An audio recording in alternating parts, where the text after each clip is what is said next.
town you never heard of. Hey everybody, welcome to the Common Folk Podcast with Ben, Morgan, and Andy.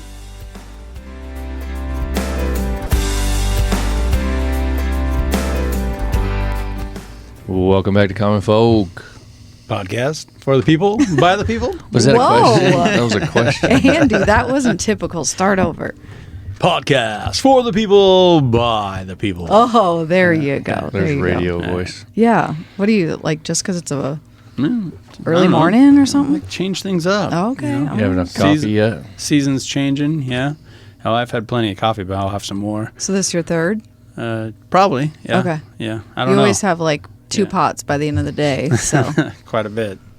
I'm going to start off with, we always tell folks, go to the Farm Focused website, use the code Common Folk.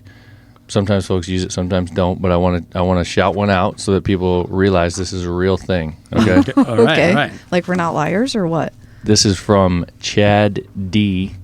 I'm not going to say his last name so people don't Facebook stalk him. But if you're out there, Chad D. from Missouri, he went on and placed an order. He got a Common Folk hoodie. Okay. He got some Watson gloves. He got a Millennial Farmer calendar. He got a Welker leather patch hat. And he got a free Farm Focused hat. And he used the code and he got 20% off of all of it. Fantastic. Chad, you're the man. That's highway Yeah. robbery. Hey, you got to Kidding, I'm get kidding. in where you fit in. You know what I mean? Yeah, we advertise it. You better do it. Thank you, Chad. Thank you for going on there and buying. Anybody else who's interested, go to the Farm Focused website, farmfocused.com. Use the code Common Folk. You get 20% off anything. Hey. I'm a little confused that you're saying this at the front end. Normally you do this at the end. I just like to mix it up. Oh, See? you guys are throwing me Yeah. off today. I can't handle this. Yeah, I like to mix it up. Well, Okay. talking about the seasons changing, you know, you hear the sounds change too. And Yeah. I was out with the dog early this morning, right before sunup, and the sounds those birds make, it's like, okay, this is turkey season. It sounds like turkey season now. And that also means that it's barbed wire fence fixing season. So Is it the No stranger to that. is it the like the robins or whatever? Is that the noise you're hearing? I don't know Yeah. what is that thing? I don't know. I don't know what bird that is. Doesn't your mother-in-law, isn't she obsessed with birds? She is. Okay, like, I remember she's a this. bird. Yeah, she is a Okay, bird person. all right, so you should probably ask I her. should know. Okay. And I bet Ashley knows. Come So. on. I had saw something. It must have been online or whatever the other day that they've basically like proven that noise from the birds in the spring makes plants grow. Not. Really? Yeah, like somehow plants are Is there- responding to that. What is that? Like The a vibration. symbiotic relationship between the Frequency. the plants? Yeah. Yeah. Okay. I mean, I guess I could go for that. Like it's somehow like triggering the plants. Like, hey, it's getting to be that time of year. Hey, yeah. Start. It's time to grow. We Yeah. need you. Get going here. That's pretty wild, though. so it what is. happens when snow comes April 1st? Whoops. Okay. All right. I don't know. Just Get saying. a little extra zing. Yeah. But I feel the same way, man. Like I noticed that. I think it was last week. You know, just stepping outside, just kind of the feeling in the air and Yep. the noise, and you're like, man, it's feeling like spring. It's a crisp. It's not cold. You know, it goes from I don't know, but you can tell. But did it officially change, like spring? Like we're official? Did that happen? I think it did. I don't know. Yeah. No one can confirm. I don't know what the date is. I Okay. feel like it was this Yeah. last week. 21st. Okay. Is that what it is? All right. So we are. Yeah, so We did. just a few days in. All Yeah. right. Okay. Okay, good. So then there's absolutely no more snow coming. That's just. I still hate the time change. Do you? You hate it? I heard it was going to be our last one. I mean, Like, I they're don't gonna like get it that when it sorted out. changes the first few days, but don't you get used to it? You like the other? To me, just leave one or the other. I don't Oh, care. yes, I agree. Okay. Yeah. Yeah. I agree with that too. Yeah. All right, so let's get into it. Today we've got a gentleman here. His name's Josh Freiberger. Welcome to the podcast. Thank you. Yeah, man. So you run a nice little clap. Golf I think I've got. Don't I have a? You Wait, let me do. see. I think I got a clap thing. No. Hold on. There we Yes. go. Yeah, we got to get on that. Yeah. Welcome. Come on down, bro. So Josh owns and runs Hague Angus Ranch. That's correct, right? Correct. And Hague you're Angus Ranch. Yep. Hague Angus Ranch, and you're outside of Alliance, Nebraska. Correct. Yep. Cool. So Western side of the Sandhills. Yep. okay. So what we wanted to do was talk to Josh today about his ranching operation, a couple of unique things that he does, and then get into a couple of things that he does with the beef and some products that are out there that are pretty neat that we've been introduced to. So to start with, let's talk about kind of how you came up. Were you born and raised in that area? Yeah, so our operations, I'll be 5 generation. My 4 kids will be 6 generations. So pretty cool stuff to be a generation. Heck yeah. You know, cow-calf is what we've been for 150 years, basically. So that's what we primarily focus on is cow-calf, and then I've expanded into other ventures, I guess, is kind of what I'm an outside-the-box guy. So I do things a little bit different than some conventional cow-calf operations, but in the heart of it, it's cow-calf and then seed stock with bull sales and stuff like that. So you sell your own bulls? Yeah, we sell. When'd you get into that? So Hague Angus Ranch is something I formed, I think this will be 15 years ago. My dad was 9/9 Cattle Company, and prior to that was, the Peterson brothers, the Muleshoe Bar Ranch, which was over 100,000 acres. They had 15,000 Hereford cows, and 5 generations later, it's just my little deal that I have. And then obviously my mom and dad are still at the place. My brother and his wife and family run half of it. I run the other half of it. And but yeah, we sell Angus seed stock bulls. We've sold into 41 states, 2 Canadian provinces. We've sent semen to South America, kind of been all over. So, yep. So. Do you remember the year where, because everyone ran Herefords. That was the way it was. If you had cattle, they're Herefords. Do you remember the year where you switched from Herefords to Angus? Yeah, it's been, so my grandpa introduced Simmental, which is when we got, that's when my dad always says they got really good at pulling calves. Oh, yeah. Because you bastards. got 900 to 1,000 pound Hereford cows. But that was in 78, I think. Okay. When my grandpa started introducing crossbreeding, kind of through the 80s, and then some Red Angus, and then my dad bought his first Black Angus bull in 86 or 87. Yep. And we've been Black Angus ever since. Yep. And it was always just a commercial cow-calf operation. And okay. I made the investment into registered Angus Association papered animals and started that, doing that about 15 years ago. And my first year in business, I sold 8 bulls, and then it's just kind of spawned from there. So, what's the draw for the Angus breed as opposed to any of the other ones? Well, a lot of it was branding. They did to me, parts of the Angus brand, through certified Angus beef, and has almost gotten too much power in the industry, because there's a lot of other good breeds out there. But Angus is definitely, that was a branding thing, that was a marketing thing, basically. Angus, I do believe, are the most docile, well-mannered. I wouldn't say docile, well-mannered, but they're kind of a catch-all, right? They're a little bit good at everything. So they're good milkers. They're great carcass. They kind of are the all-around, right? Yeah. So that's why they make a very adaptable and universal good beef animal, because they do so many things well. They don't necessarily do everything the greatest, but they're like the jack of all trades, master none animal for bovine breeding. Yeah. So they are nice if you tried to pet them. Well, not as nice as a Hereford.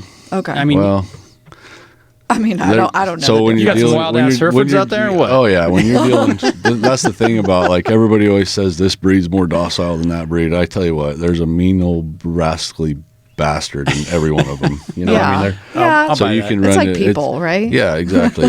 You can run into mean ones and bad ones in any color, creed, So it's as a whole, they're primarily pretty good temperament, though. And there are some breeds and I've even found, like Solaires and Longhorns, and you could go, on down the laundry list of, every guy's going to say, oh, they're the best one, or they're the worst one, so. Sure. It's like Ford and Chevy and Dodge. Yeah, exactly. But they all suck, What's that cute? They all cost too damn much money, and they all break down, and What's that cute cow that you're talking about? calf Highland. Is that Highland? what the calf that has? The furry ones. No, hers aren't. Those are the little cute. miniature Yes. ones. Yeah. Those are Highland Hills, right? But what Yeah, does so, she like, have? They have miniature breeds too. Like Do they have they? miniature Herefords now. Like they have miniature. Yeah, like Really? So people have actually. Like you can target about any gene and make it what you want, Okay, right? yeah, so like that's true. I mean, you can make miniature, little 500-pound mature Angus cattle if you want, So it's Did you see that was a scam? I think it was Highland Hills, those little miniatures out of Broken Bow. Someone straight up took their website, like remade it, and were selling miniature little Highlands as pets, and it was all fake. So like Really? people were sending them thousands of dollars, and then this place out of Broken Bow was like, "Who the hell are you? You didn't send me any money, man. I would know if you did." Weird. And then that got popped like a couple years ago. I didn't hear about that. Yeah, just some fake website just cropped up and targeted this little. What I'm cattle wondering ranch. about is like mini animals like that. Has anybody explored like the meat cuts on them? So like, do you get a little mini T-bone? No, no one Yeah, eats so- them, Ben. They're pets. Yeah, primarily that's I mean, would Your that kids' be? meals are over here, right? I mean, this is a market we haven't explored yet, Josh. Yeah.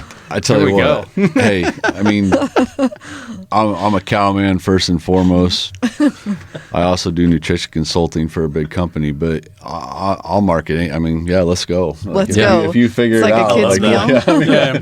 yeah. Like we got instead of like Yeah. 20-pound briskets on the smoker, we've got Yeah. like 3 Little- pounds. Like yeah, little. Like you wonder if at every restaurant you go to, they have the kids meal with like the 4-ounce sirloin. Yeah. Like, were those minis or Yeah, they came from the mini cow, they were yeah. mini. Well, I mean, put it front and center. You know those? They look really cool. Those tomahawk steaks, and then you Yeah. got these little mini ones over Yeah. here. Yeah. It makes me think of like we'll buy like sheep or whatever every now and then, right? Yeah. And they've got cuts that look like a T-bone, but they're literally like the size of your hand. Right. Yep. They're small. Yeah. And they're good. They're like 1 or 2 bites, but they're just kind of funny looking at.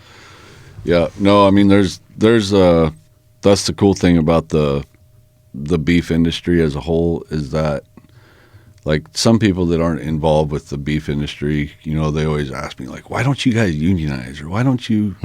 It's so independent. Like, Yeah. it's the most independent. It's like the last frontier They of do- free thinking, independent minds that Yeah. just like you can't put it in a like. Yeah, it's just But that's so, also like, I'm sure when people are bringing that up, they're referring to what, just regular everyday people hear in the news all the time is that there's just a couple of these big processors that are running your world and setting all your rules and deciding what all of the regular people get.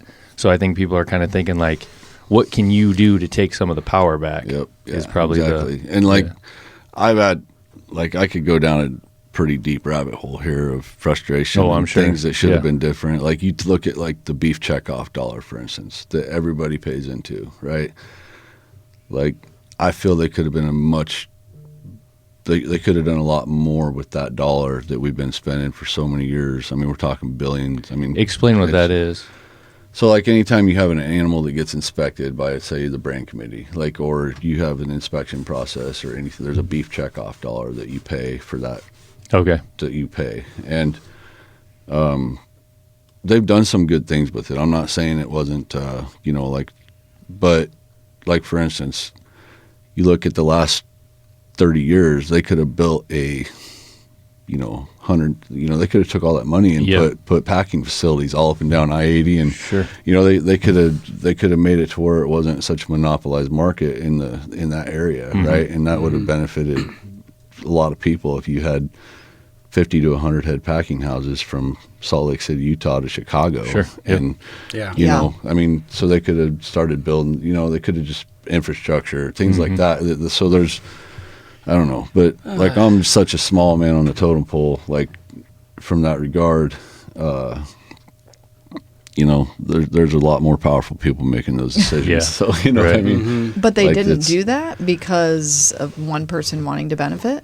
Well, it's not just one person, but yeah, there's like if you, and I'm not saying like no one in the deal is evil. Like it's not Right. like they're like some evil corporation, but like yeah, like some of the people involved with the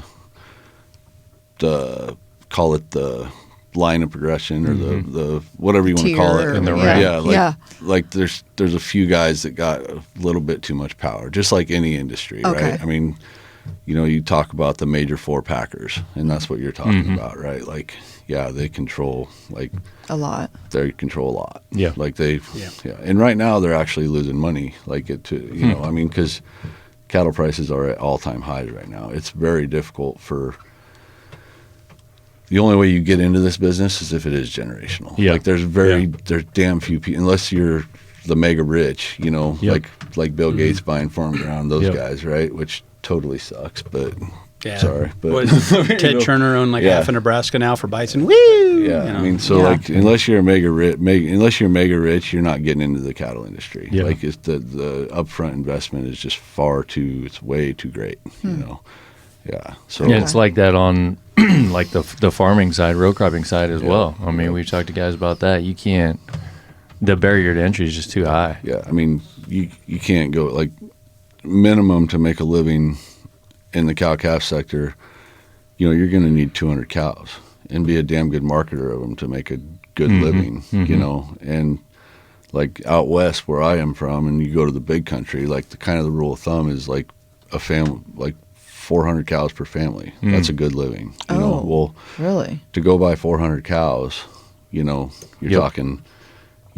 And then you got to buy the 5,000 or 7,000 or 8,000, depending on where you live. You got to go buy 8,000 acres of ground to run them on. So hope it rains. or find somebody to lease from, or and there are guys that are young that get into the industry through, leases and stuff like that, and doing shares, and so there's ways into it. But I mean, you got to work your ass off. Super tough. That's for sure. Yeah. So a tale old is time, and I've seen it on a couple of different platforms, and it's come up in my line of work. And finally, this entity, and I'm not going to out anybody, they finally just said, well, the reason we allow this thing to happen that doesn't make sense, like let's say beef coming in from overseas, and then they package it, and it's called a product of the USA. Totally pulling the wool over people's eyes. I mean, that is a straight up lie that's deceitful. And our higher-ups allow that to happen. I mean, that's all there is to it. So what I feel has happened is these powerful people you talked about, JBS, well, what if we gave you $5 million? Could we do it then? You just have to find the right people to squeeze or to incentivize. And then where this whole thing was built to help you and others like you out actually turns against you. And it set the table for these 3 or 4 packers. Yep. And I promised some. Well, first, I forgot to mention too, Adam, thanks for lining this all up too. So Adam is sitting here, and he's my partner in what we're going to talk about here in a little bit. But lost my train of thought there. Well, this sucks for you because it puts you in a tough spot where you can't talk shit about your higher ups. I promised some people that I wouldn't talk politics while I was on this. Yeah. Okay. But oops, I'm sorry. Way to go, Ian. No, Way to you're go. good. But seriously though, like hopefully Trump can get, tariffs are going to hurt some people for a while. Like he even said when he did that, when he had that speech, he even said it's. People aren't going to like it. Buckle up. It's going to suck, but we got to have it. Right? And he's right because. Hold on. You don't think it's right that Canada has a 322% tariff on our eggs and we don't have any tariff on their eggs? Yeah. I mean. What? Yeah. And then in the beef, to me, I think we should just shut our because we produce about enough food in this country right now to feed our people. Yeah. Oh. Really? Yeah. So okay. To me, I didn't know that. To me, let's just shut her down. Let's just feed our screw China, screw all these exports. Let's just shut her down. Whoa. You're talking about taking care of our people? Yeah, right. I mean, yeah. That's America first. Yeah. Shut this down, Ben. Let's get off the rails. Right? We've gone off the rails. Screw this. In the food sector, screw imports, screw exports. Let's feed our own people healthy. Let's get our soils right. There's a lot of things that in farming and agriculture that we've gotten wrong, right? Yeah. Our soils are we're depleting things. So let's get it back. You talk about healthcare, right, with the food system, right? Healthcare is what you eat. Mm-hmm. Our healthcare system is broke because they relied on big pharma and bullshit to fix it when they should have been focusing on healthier food. Yep. Period. What you were saying earlier, do you you're someone that will be directly affected by the kinds of things that are going on right now, as far as the tariffs and that kind of stuff. So do you feel like, as one of those people, you are more than willing to take those hits right now for what is certainly going to be a better future? Is that what you're saying? Absolutely. Yeah. I mean, it's a small sacrifice, a Yep. small price to pay compared to Yep. what guys in the military have done or what other people have done for this country. Yeah. Like, look at our founding fathers. Yeah. Look at the things that this country was built on. Yep. Like, shit, I'll suffer in the trenches if it means my kids get an opportunity to be successful. I feel that's like a no-brainer. That's not a story. The reason I asked that is because that's not a story that's being told right now. Like, people, all you hear is that, oh man, he's bringing down my business. This is, now I'm having to do this. Now this is harder. Now that's harder. Anything that I've ever experienced in life that ends up being something good always gets worse before it gets better. Sure. Yeah. Oh, you're going to, 90% of the time, it's going to suck. You're going to get your ass kicked before you see the light at the end of the tunnel. I mean, it doesn't matter what you're doing. Like, Yep. you got to feel that failure. You got to feel that those battles, those things you have to overcome. That's what, and if we have to have some tariffs or we have to go through some tough times to make sure that our country is secure for the future generations, then screw it. Yeah. I saw a person speaking for you on the news last week, and he had a real nice suit and tie on, and he was saying, look, we can't let these people can't afford to go through this tough time. They can't afford to, tariffs would work, but we are at a point right now where the income's so low and the gap, the wage gap, this and that, like these poor people, like Josh here, he can't afford to overcome these tariffs. I'm like, fuck you. Get off your pedestal. You're speaking for a whole demographic of people. Know? Yeah, how do you know? Yeah. And how did it get so bad then? You're trying to say it's not bad, but it is bad. Right, I mean, What is it? Yeah. I can assure you that I've made some comments in places about those suit and tie folk you're talking about that I'm surprised some black SUVs didn't show up in my driveway So we don't want to get you in trouble. No, but you're exactly right though. Like what the fuck? How? Like, you people don't have a freaking clue. And they're taking the stand that they're going to bat for you. Yeah. It's kind of weird watching it play out. And there are people out there that are legitimately, concerned about agriculture in our country and kind of where it's at, and it's in a good place for as a whole. Like, we're cattlemen right now they're doing pretty good. Like right now, I mean, the guys that I'm around, the people I know, like prices are like, especially in the cow calf sector, we're fine. Like, this has been a great year for a lot of cow calf guys. Cattle prices are very good. But on the flip side of that, it can change quick. Yeah. And if we had a black swan event right now, like if there's one little hiccup in this deal, one little deal, it's going to break the shit out of people. Like, there's not so much in the cow calf deal, but like just in general. These feedlots and these guys that are buying these potloads of steers to feed out. Oh my God. Like, one black swan event, and you're talking massive amounts of money and equity that are going to be lost. And I don't know, like, even some of the big boys are going to like, they always say, like, oh, the big boys are always going to be too big to break. Well, those floods of 2019 brought it to its knees. There's certainly, like, no one's too big to fail, but it's a black swan event right now or something that to cause a hiccup in this deal would not be good for food production in this country. And the other thing is, like, when we talk about food production, like, everybody's, and I know this is probably going to piss off a lot of farmers, but I guess whatever. So, like, nobody's going out in the cornfields and eating that row crop corn. Right. That's cattle feed. It's ethanol. Yep. It's, it's like, Yeah. you know what I mean? So yeah.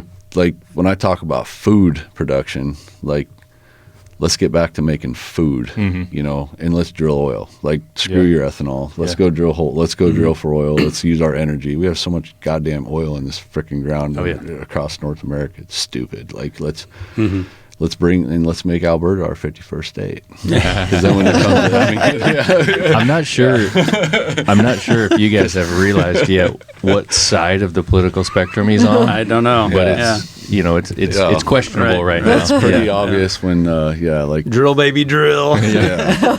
Well, I mean, that's the thing. Like, there's certain parts about the energy sector that even I don't agree with. That I know it's affecting our water supply. It's doing things that ain't good, right? Mm-hmm. But drilling for oil, I mean, yeah, let's not put any. There's oil in the Sandhills too. The reason why, but that's one part where like let's not worry about that oil because we have a precious aquifer underneath our ground, right? The Ogallala aquifer is a very precious resource, So like, let's be smart about those instances, right? But like in Wyoming with the coal ground, like let's go, like get it, I mean, one of the things that I thought was funny you were talking about earlier is people like the corn being grown around here. You're not going to go out in the field and eat it. I can't tell you how many people I've talked to have tried that. Like, they actually tried it? No, I mean like just regular everyday people that know nothing about farming, and it's fall, and they're like, oh, we want some corn tonight, so they stop on the side of the road and go pick a few ears and bring them home. And then find out. Stop. That's not. This this isn't like the grocery store stuff. It's not sweet corn. Yeah, that's not sweet corn, guys. Yeah. That's funny. So let's rewind a little bit. So, you were saying that you're fifth generation. You grew up in Alliance. What was your childhood like? What were you doing? Work. Like it's all about work ethic. I mean, that's like one thing. My dad, like, we worked hard. We didn't. Just like a lot of farm and ranch kids, right? I mean, you work hard, you play hard. I was involved in athletics. Sports were a big part of my life. Other than that, I mean, pretty normal. I mean, chasing girls. Yeah. Probably drinking too much beer growing up. Driving big stuff trucks. Like, I mean, like, so I mean, it's just, but a lot of, you work your ass off and you play hard too, I mean, that's pretty much childhood, really. I mean, we rode horses. We did all the stuff that you'd think about a ranch kid doing, right? Like 4-H? Yeah, I actually never did 4-H. Okay, you had siblings. My brother did, but basically, by the time my brother went through 4-H, I saw like what it was, and I was like, I'm playing baseball. Yeah, so, and that led to playing baseball led to 4 years of college ball, and played college baseball and all that good stuff. How many siblings did you have? One, just the brother. Is he older than you? Or yep, he's 4 years older. Okay. So, yep. So he did that, and so then you said, so you graduated high school, and then you where'd you go to college? Started out at JUCO in Kansas at Barton County Community College. So shout out to the Cougars down there. But no, that was a good place to go to college to start out. The thing about college, like, you hear a lot of people, like, honestly, college for me, other than the baseball experience and life experiences, was a waste of time. Mm-hmm. Yeah. I kind of feel like you think that. So life experience, a little bit. Like, I'm going to make my kids go to college because, first of all, it teaches you how to be alone. And you need those life experiences. Okay, yeah. You need those life experiences of, like, you're by yourself, freaking figure it out. No one's going to be there to wipe your ass, so that's a big part of college. But as far as, like, I'm going to go get a business degree, it's like, But that's what I'm saying. I feel like you've thought that because it's like business. I mean, you can learn a lot of this stuff outside of paying $100,000. I think the key to it cost is what you're talking about is being smart about where you go and what you do, because you're gonna pick up all those experiences that you talked about. That's huge. Yeah, you can't teach that anywhere. But that doesn't mean you have to spend $60,000 a year to have those experiences. Like, I know a lot of good marketing agencies that, I mean, you can learn how to, like, there's a lot of good jobs out there, tons of them available, that they don't give a shit about. They care about performance. I mean, that's the thing. Like, you perform, like, go perform. Like, that's the thing, is like, I know way too many educated people that, end up just going to the railroad. Sure, absolutely, going managing a fast food restaurant. And I don't know if it's like this. It's like, I mean, it's like you didn't need a degree for that. Yeah, none of that crap. Yeah. I mean, I don't know if it's like this today, but I know when I graduated. So if you're looking at like pre-2010, to get a job, like a important job, air quotes or whatever, you had to have a degree. It didn't matter what your degree was in. Yep. It was just the people that were hiring wanted to see that piece of paper.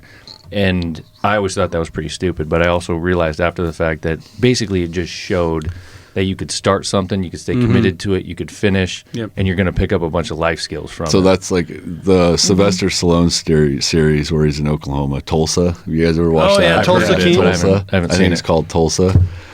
Sylvester Stallone made an awesome comment, like this kid, they're in the truck, and he's like, that degree don't mean nothing. The only reason why, that degree gets you that job because it proved to you that for 4 years you got your ass out of bed, you showed up. So that's more of what it's about. Yeah, I think it is. it's just True. like people want to know that when you were alone, no one there to get your ass out of bed and get your ass to work. That just proves to people that you were a responsible human being to accomplish that. 100%, So. And then you don't, and again, you don't have to spend $60,000 a year Yeah. to prove that. Just figure out what makes the most sense. So what did you get your degree in? I actually am one of the few jackasses that went to school virtually free on an athletic scholarship for 4 years and did not get a degree. Oh, so you didn't end up finishing I it? got a Okay. degree in partying, playing baseball, and raising hell. Yeah. Hey, one of our best defensive linemen. He went to school and was a 3-year starter, and he needed 2 or 3 credits at the end of his senior year, and he just quit after that. I'm like, screw it. what? You went to school? But So I'm actually 20 hours away from having my teaching degree, though. Okay, that's what I was going to say. What were you Education, studying? History. Yeah. I was a nice. history major, Okay. big Yeah. history guy. So Yeah. that's what I love history, and that's what I Cool. actually went to college. I started out a criminal justice major because I wanted to be an FBI agent, Okay. and then I found out That once you get a record, Whoa. you can't be an FBI agent? part of it. Yeah, that's part of it. I was like, shit, my first DUI. That ain't gonna happen now. Right.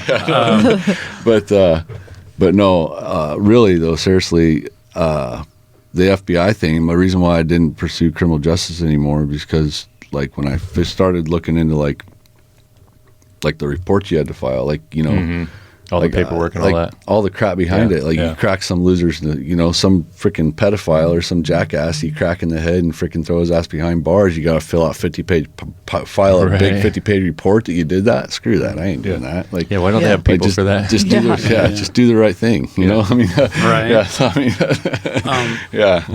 I'm curious if you had this perspective, because one of my really good friends from back home, and he was one of these 4th, 5th generation cattle ranchers. Yep.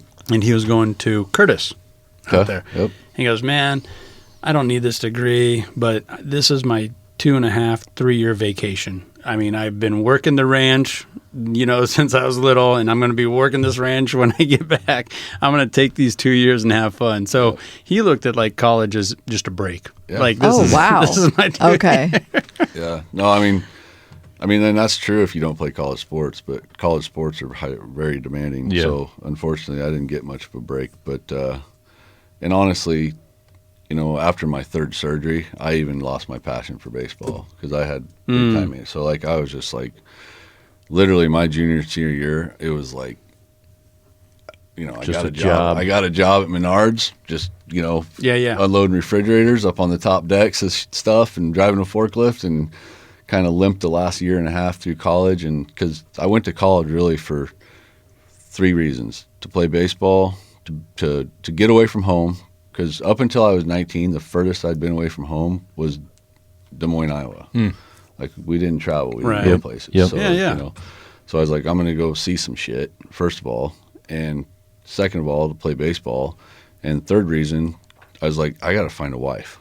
Yeah, you got to bring her back. When the Yeah. local talent isn't there, so we better go check it out. Yeah.